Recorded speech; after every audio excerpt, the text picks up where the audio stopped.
everybody. I'm here with Peaches, and we're going to be shooting some great footage and some interviews for Horizon World Discovery. It's going to be a show that features creators and what's happening here in Horizon Worlds.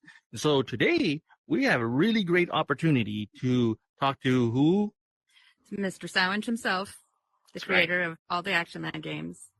Yeah, we're not just standing in Action Land for nothing because we love it so much in here, but we actually going to be able to speak to the creator, get into his mind, what makes him tick, and what inspires him to make worlds just like this. Stay tuned. Welcome to the VR Frontier. Interviews with Metaverse's pioneers from their perspective on Horizon Worlds Discoveries. All right, everybody, it's Flat Rat here, and I'm here with Peaches and, of course, the world creator, Sandwich. Now, we're going to sit down with a little bit with Sandwich. He's been kind enough to give us a few minutes of his time. We're getting a little bit more in-depth interview on what makes him tick and what made this even possible here. Start off the show. We've got a couple of questions, and then we'll get a little bit of elaboration towards the end. All right, thank you. Okay, 5andw1ch, so what drew you to work in the gaming industry to begin with? Well, I didn't really expect me to end up working in the VR game industry. I got into Horizon about end of 2020, and I just saw it as an opportunity to come in and build things. I didn't really think it would go anywhere at first, but it was the first tool that I got into where the features seemed easy enough to use. So it wasn't so intimidating like going to Unity or something like that. There's just so many things in there. But Horizon was really simple. I was able to make really simple stuff, like right off the bat. So that was a big draw when it came into here. And I just kind of started building stuff. I didn't really think it would, do anything. I thought it was a good spot to work in just in the case that, the platform took off. So I put a lot of work into it. I had wanted to make games previously. I had always had an interest in making games since I was a little kid.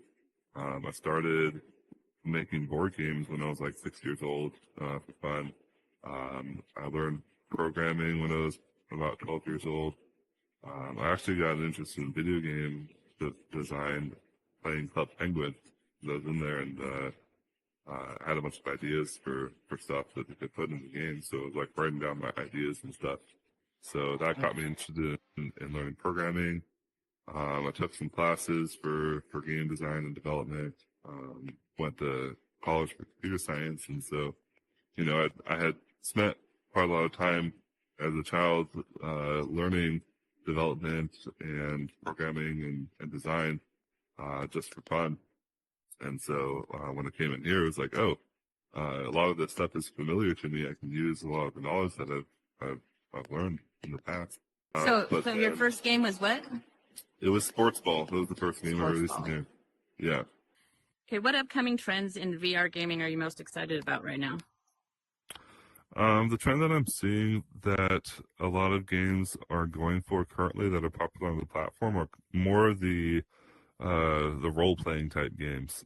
I'm seeing, a lot of the top 20 games in here, whether it's McDonald's, or like Immortals type worlds, or like the prison escape world did really well. They're all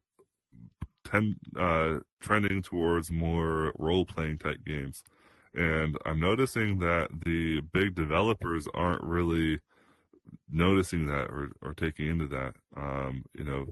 The world's released by Meta, but it seems like people are mostly currently gravitating towards the stuff that's more unstructured and more role-playing type stuff. I tried to kind of tap into that a little bit. I made a sandwich party world. Yeah, I was going to ask about that. Yeah, it could just take a little bit of time to kind of build up. But I think me personally, I probably did fare best with the more action type games with shooting and lightsabers and whatnot. But I feel like the trend in the VR industry is going to be more towards the role-playing type worlds. Yeah. Okay, so what design principles do you follow when crafting experiences in the VR? Yeah, I think the real main design point to try to do is not actually to focus so much on the like high end experience, but more focus on what happens when people do the opposite of what you expect. But what I'm finding is that the majority of users who come into a world, they're just kind of going in there, they're fucking around, they're not really uh they're not following the set rules. They're just wanting to kind of try things and see what happens.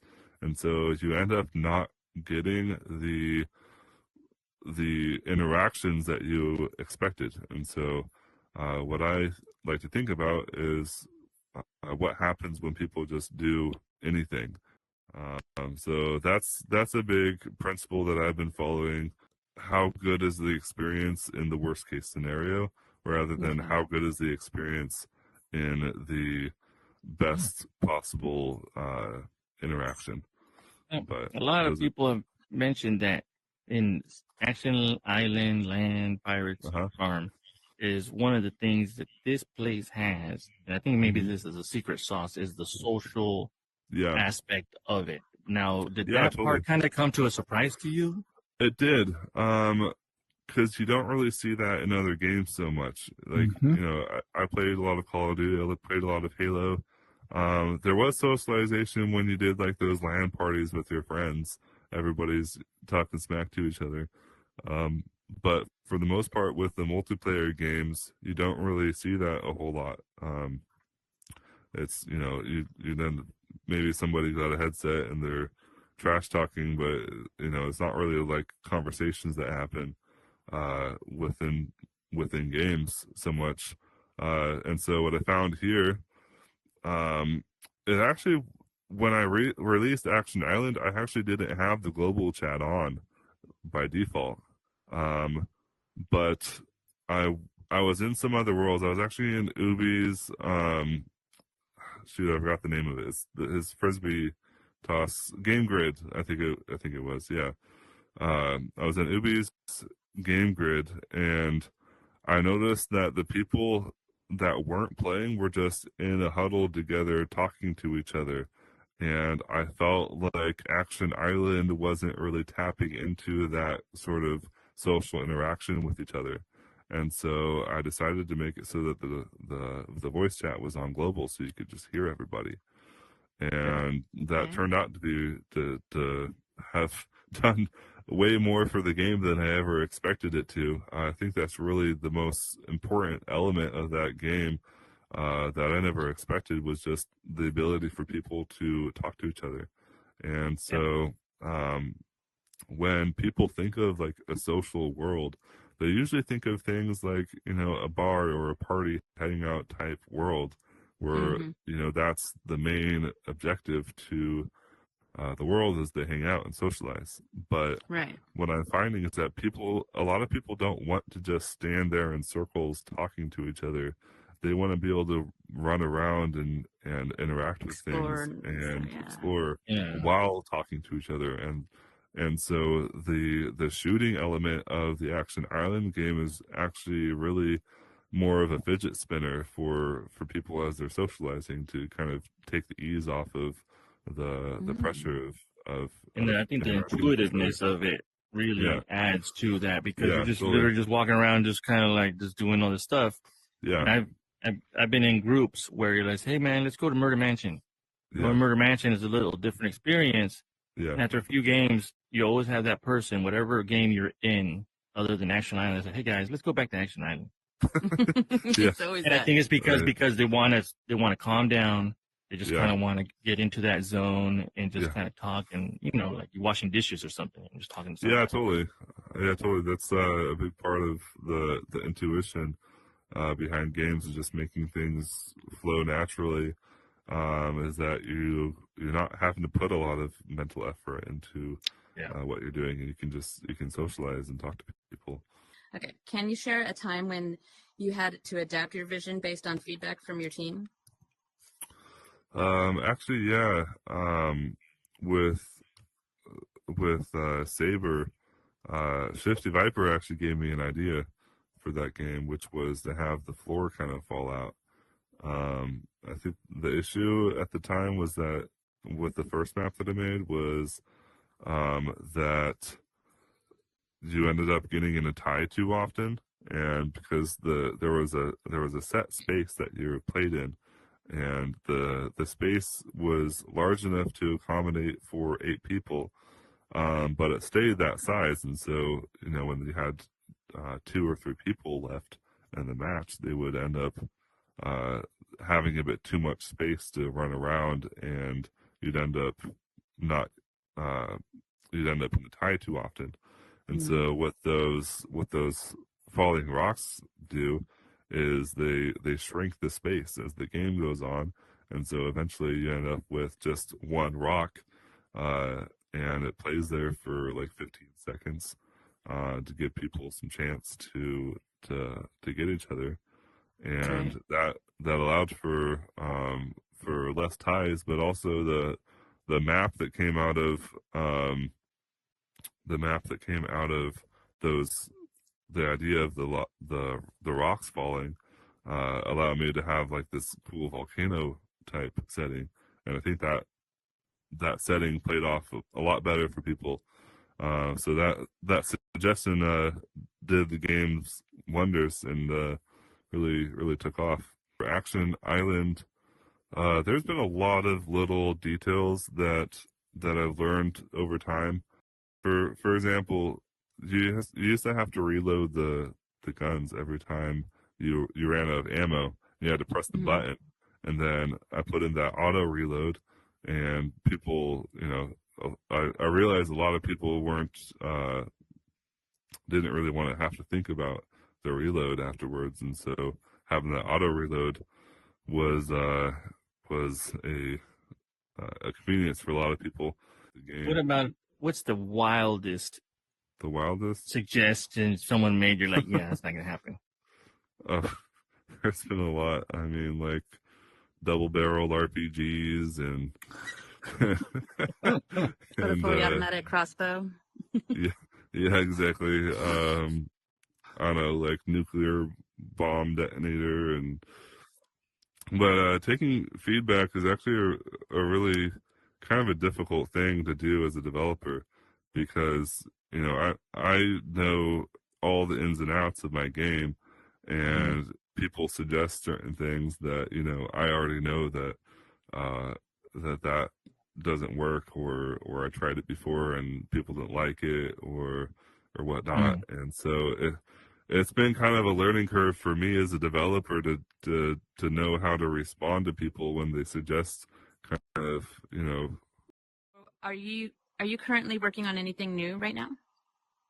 Not anything new at the moment. They are having this big push towards mobile, and so I'm trying to currently get things pushed over to mobile and try to optimize it.